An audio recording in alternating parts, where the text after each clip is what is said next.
pulling the money card at sneak peek be like?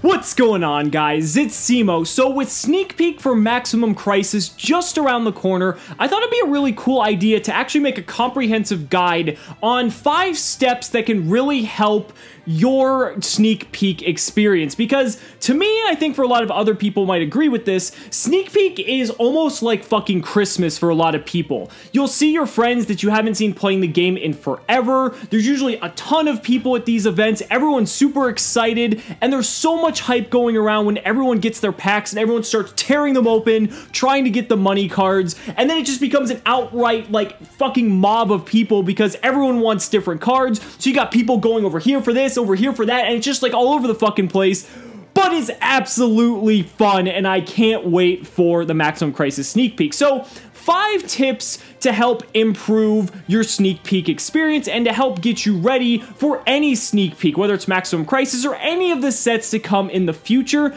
So here we go. So starting off with number 1, you want to have your trade binder with you, and you also want to make sure that your trade binder is properly organized. I cannot stress this enough, and the reason for that is because at sneak peek, everyone wants new cards, and the thing is, some people are looking for other cards, maybe from older sets that have already been released, and if you have your trade binder with you, and you have it very well organized, that maybe, let's say, you have the things that might be of the highest demand towards the front of the trade binder, and maybe the lower end stuff towards the back, that's gonna raise your chances of helping you get the cards that you're looking for, because most of the time, sometimes, and it's pretty much inevitable, there's gonna be some people that pull, like, the money card or the money cards, and then they don't want the card because they're looking for something else. So by having your trade binder with you, you're gonna have a much higher chance of maybe having something that they might want, and that's gonna help you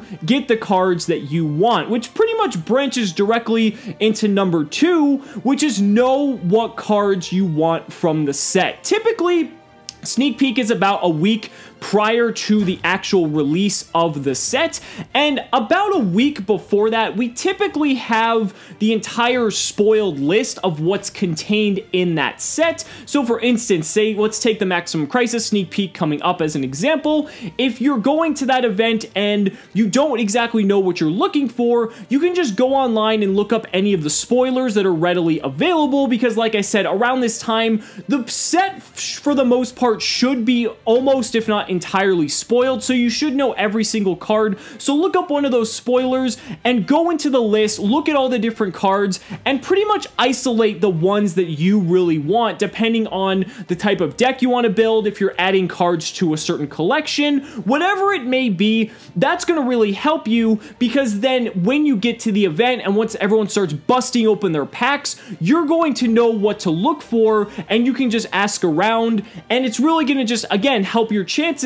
of helping you get the cards that you want. Now this kind of goes into number 3, and number 3 is informing your friends of the cards that you're looking for, because once you've identified the specific cards that you want, if you have a group of friends that goes to your local shop, you know, on a regular basis, they know you well, they might have different cards that they're looking for compared to you. So you could almost work in teams and basically say, okay, so person A wants this card, and this card, person B wants this card and this card, and person C wants this card. So by doing it that way, your friends are going to help scour the entire locals for other people trying to find the cards that you need as well as their own, and you can reciprocate that action while looking for your own cards. You know that when you see this specific card that your one friend is looking for, you can let them know, and then you can help them increase the chance of getting a card that they want, and then overall helping make their experience a much better time as well. Now, moving into number 4, we also have picking up cards that are on the low. Now, this is dependent, I would say, on the specific type of pre-release or sneak peek rather that you're going to, because it's kind of really hard to say at the time the values of some of these cards. You know, you want to check sites like eBay to kind of get an idea of what these cards are going for, because since the set hasn't officially been released, there isn't anything like on TCG Player or any of the major sites because they're not allowed to sell these cards yet. But eBay is pretty much the only place. I guess you could maybe say Amazon or other like third-party type of sites like that as well. eBay, though, is a site that pretty much everyone flocks to during Sneak Peek to just sell their cards quickly and to make a quick buck. So it's kind of the standard for what people used to go by for Sneak Peek prices. And that, but what I want to say to that as well, on top of the money cards, because everyone for the most part is going to be wanting to go after the money cards, there are sometimes, and there's usually a lot of cards that are of higher rarity, let's say of ultra rarity, but they're actually really cheap at Sneak Peek because everyone is so focused on those money cards. So like Maximum Crisis, for instance, everyone is so focused on Dragonic Diagram, on Ghost Ash and or Ash Blossom and Joyous Spring, and Masterpiece, the True Draco Slaying King. These are the chase secrets, and these are going to be the cards that demand a lot of money and that everyone's going to be after. But then there's going to be the ultra rares, cards that at the time, people aren't really going to think about how much they're going to be worth. They're going to be worth something, and I guess in this instance, I guess we can say these are going to be cards like the True King Ultra Rares, for example. They're going to be worth some money, but at the time of Sneak Peek, they might actually be worth a lot lower than, let's say, True King tops the next event, and what happens is the prices of these cards skyrocket because they're in such low demand, at least at the time, and then you might be able to make some really good money. Take, for instance, Wind Witch Icebell. At the time of the Sneak Peek when Wind Witch Icebell was released, Wind Witch Icebell, you could probably pick them up at the Sneak Peek for maybe around $5. So if you had, you know, something you could trade for that, or if you just wanted to buy it outright for $5, you know, picking up the Wind Witch Icebell was actually a really good idea, because then what happened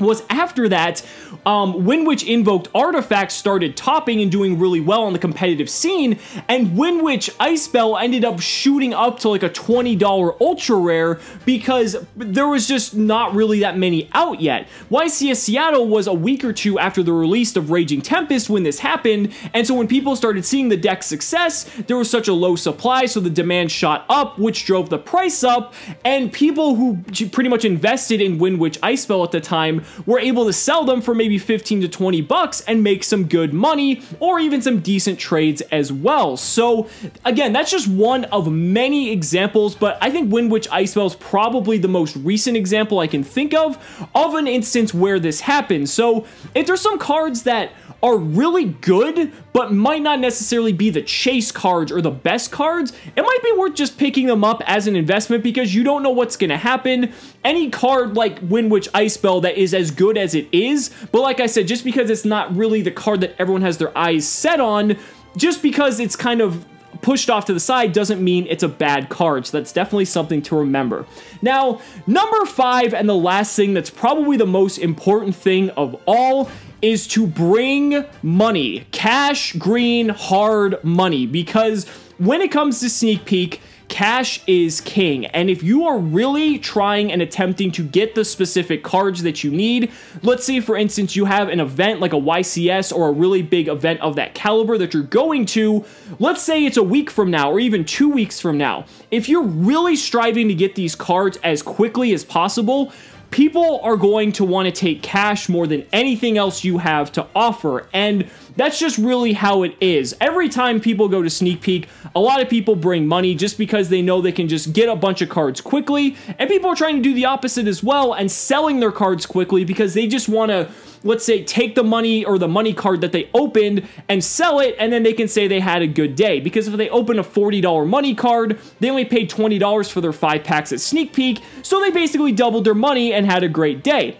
So ultimately, cash is king, and if you're really just trying to get those cards that you really need, it's really in your best interest to bring the money that you think you're going to need, or the money that you're willing to spend on those cards at the time, because what I do want to advise is even though some people do this, you want to just keep in mind that with Sneak Peek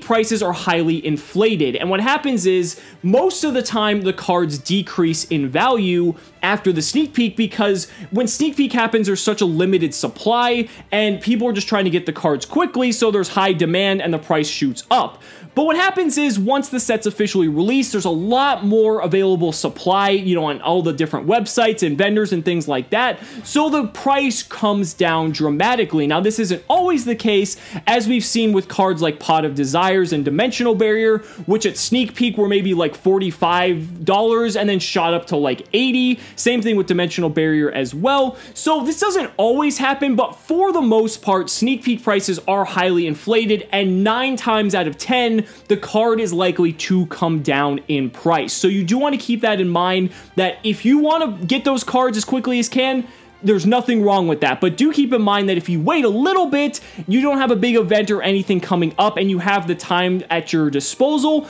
wait until the value comes down, because it's going to definitely save you a lot of money in the long run. But guys, that's just my thoughts on sneak peek. Let me know down in the comments what your guys' advice is for how to just make your sneak peek experience just as amazing as it can possibly be. Like I said, it's my favorite time of year. I couldn't love it any more than I do. So much excitement, so much energy, so much hype, and I really hope you guys enjoy your next sneak peek. So guys, thank you so much for watching the video. Be sure to like the video as always, subscribe to the channel for more amazing Yu-Gi-Oh content, and also be sure to back me on Patreon, because just by pledging only $1 a month, you're investing in my ability to continue bringing you amazing Yu-Gi-Oh content. So thanks so much again, and we'll see you next time.